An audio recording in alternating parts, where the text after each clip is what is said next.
A boy saw something utterly bizarre while playing basketball. On the court, a man burned to death was walking straight toward him. The second the ball swished through the hoop, the figure lunged right at him. The boy didn't even stop to celebrate the championship win with his teammates. He sprinted back to the locker room alone, frantically unlocked his locker, and pulled out the fabled cursed antique inside. As the figure's footsteps drew closer and closer, the boy smashed the antique to pieces in a panic. He screamed, "See? I smashed it. Just leave me alone." The footsteps vanished in an instant, replaced by his cheering teammates bursting in. Convinced the crisis was over, the boy grinned to himself in the shower. Little did he know, the next second, he heard the sound of charred embers hitting the floor. The shower water instantly turned pitch black.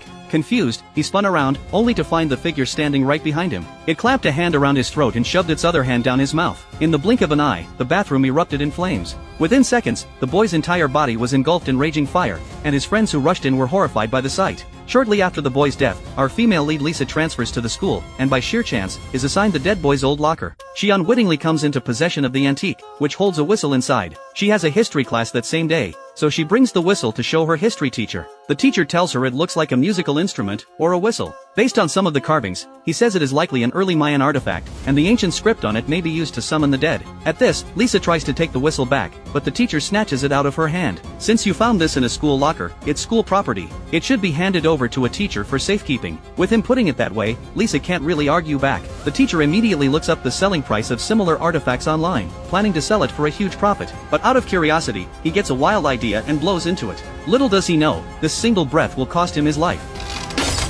Meanwhile, Lisa's cousin realizes he left his magazine in the classroom, and sneaks in while the teacher is in the bathroom. The teacher's computer is still open to the sales listing. When the cousin sees how valuable the artifact is, he decides he can't let the teacher sell it. That night, the teacher discovers the whistle is gone from its case. He searches the entire classroom and finds nothing, so he wrongly assumes the school janitor stole it. He heads out into the hallway to find the janitor, but instead sees a hunched, overweight man in a hospital gown. Called security already, so you better be on your way.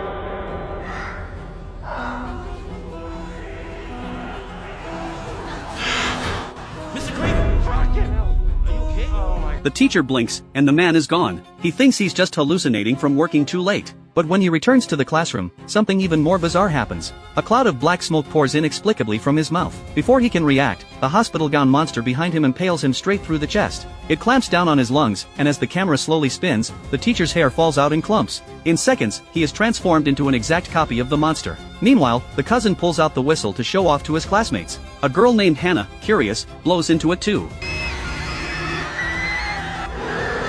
Everyone there hears an unearthly shriek, and freezes on the spot in terror. But when nothing else happens after a long wait, they all brush it off. The next day back at school, the principal holds a school-wide assembly. What's going on?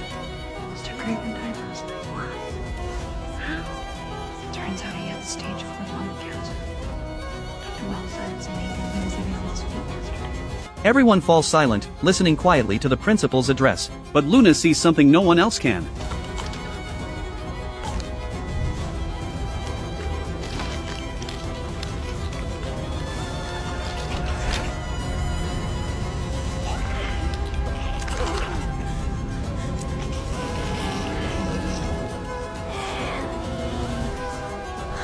Last night. It's not right. I don't want it. It gives me the creeps. When she snaps back to reality, the woman in the green hoodie standing in front of her has vanished. The cousin says, if you don't want this thing, you can give it back to Mason's family. Mason, of course, is the boy who burned to death at the start of the story. A terrified Luna immediately agrees, saying, I know where his family lives. I'll drive you there. After school, the two set off for Mason's house. The home is filled with antiques Mason's grandmother brought back from her travels, and she now lives there alone. Lisa pulls out the whistle and asks if it's part of her collection, explaining she found it in Mason's locker. But the old woman has this to say. You didn't find it. It found you. Like it found my grandson. Like it found me. This artifact took the lives of her daughter and her grandson, and it will take many more in the future. Its name is Yinkaka. It was a treasure stolen from a plundered, oppressed people. We were told the markings said, summon the dead. Not quite. The markings read, summon your death. The old woman tells them, from the moment you're born, death is searching for you. If you're meant to die at 90, that's when death will find you. But if you hear this whistle, everything changes. Yinkaka will lead death straight to you, long before your time. What does it look like? Death. Like you, of course. You will become what you would have been in your last breath. With that, the old woman hands the whistle back to Lisa. The two leave the house, unsure whether to believe what they've just heard. Luna noticed all the medicine bottles in the house, and suspects the old woman is mentally unwell, that her ramblings are just the words of a delusional person. But Lisa can't shake her doubts. She says, "Do you think the history teacher blew that whistle last night?" Luna says, "Maybe. If you want to dig deeper, I can take you to the hospital where I work part-time. They have Mason and the history teacher's autopsy reports there." That night, the two sneak into the hospital's records room under the cover of darkness, and pull out Mason's autopsy report. Since he burned to death in the shower, police ruled his death an accident caused by a gas leak. He had to use his dental records to confirm his identity. Oh God. He was so badly burned.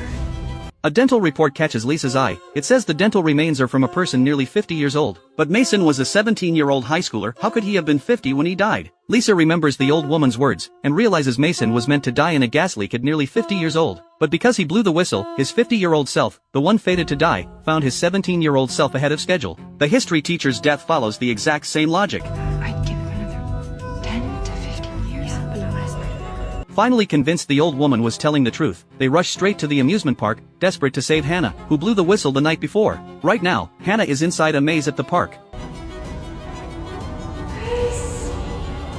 She realizes a wrinkled old woman is chasing only her, and no one else around seems to be able to see her. Hannah frantically calls her boyfriend for help, but he says, it's a Halloween-themed amusement park. Isn't it normal for an NPC to chase you? With no other choice, Hannah grabs a shovel to fight the woman. But the second the shovel hits the woman's head, Hannah feels a brutal blow to her own head, and both of them collapse to the ground. Hannah is confused, she clearly hit the woman in the head, so why is there a gash on her own skull? Before she can figure it out, the monster stands back up. Hannah can only run, screaming at the top of her lungs. When her boyfriend hears her screams through the phone, he finally realizes she's in real danger. Hannah hides in a narrow passageway, but the monster crawls in right after her. Unable to crawl fast enough, Hannah gets stabbed in the calf by the monster. The moment the monster touches her, her skin begins to age rapidly. Acting on instinct, she uses every ounce of strength to break free, and manages to crawl to the center of the maze, where a service bell hangs. Hannah plans to ring the bell to get help, but the monster suddenly appears above her, coming face to face with her.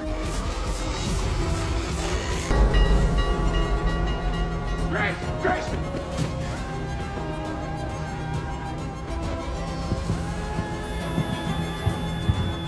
Lisa tells John and the cousin what they've learned, but John refuses to believe in any curse. Hannah's only 17, he says. That was an old woman in the maze. She must have left the park. I'm going home to wait for her. Meanwhile, Lisa and the others go back to Mason's grandmother, begging her to tell them how to break the curse. The old woman says there's only one way, to pass the curse on to someone else. The moment your own death comes for you, you must smear your blood onto another person. As she says this, Lisa spots death in the mirror. She sees that she dies young, at exactly the age she is now, with a needle stuck in her arm. She realizes she's fated to die of a drug overdose.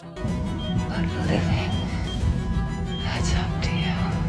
After hearing the old woman's words, the cousin decides to pass his curse on to someone else. But Luna is against the idea. After all, doing this is the same as murder. But Lisa says she doesn't want to run. She's already seen that she'll die of an overdose in the near future. But the cousin has no patience for their talk. The night before, he had a vision of his own death. He's killed in an accident, pulled into an industrial shredder at a factory. He immediately drives off and soon finds his target, a man he hates with every fiber of his being. This man deals drugs to young people, and in the cousin's eyes, he's no different from a murderer. He ties the man up in an abandoned factory, then cuts his own palm, ready to smear his blood on the man the second death arrives. Ralph!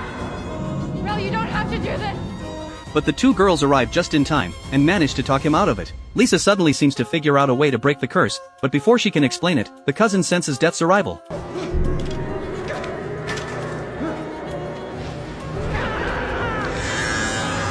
His premonition is spot on. His future self dies after falling into an industrial mixer, and Lisa can only watch helplessly as the cousin is shredded to pieces right in front of her, out of thin air. Now, Lisa makes up her mind. She can't let death find any more of them. The plan she thought of is simple: enter a near-death state on purpose, then be revived. Put simply, it's a race against death. Die once before he comes for you, and you break the curse. As luck would have it, Luna has a crate of drugs she stole from the hospital in her car, perfect for the job. The two then hide in an abandoned workshop next door, where they also find a defibrillator. Without hesitation, Luna injects the drugs into Lisa, then lowers her into an ice bath. Once Lisa's heart stops, Luna pulls her out to resuscitate her immediately. But in her near-death state, Lisa sees death, and is trapped fighting him in a hallucination. Luna grabs the defibrillator, only to find its battery is dead. She sets it aside to charge, and starts performing CPR instead. Meanwhile, the man the cousin knocked out wakes up. The cousin had forced 2 pills down his throat earlier, so he's now delirious and enraged. He grabs a hammer and storms toward the workshop, determined to break in. In this critical moment, Luna not only fails to revive Lisa, her own death arrives for her too.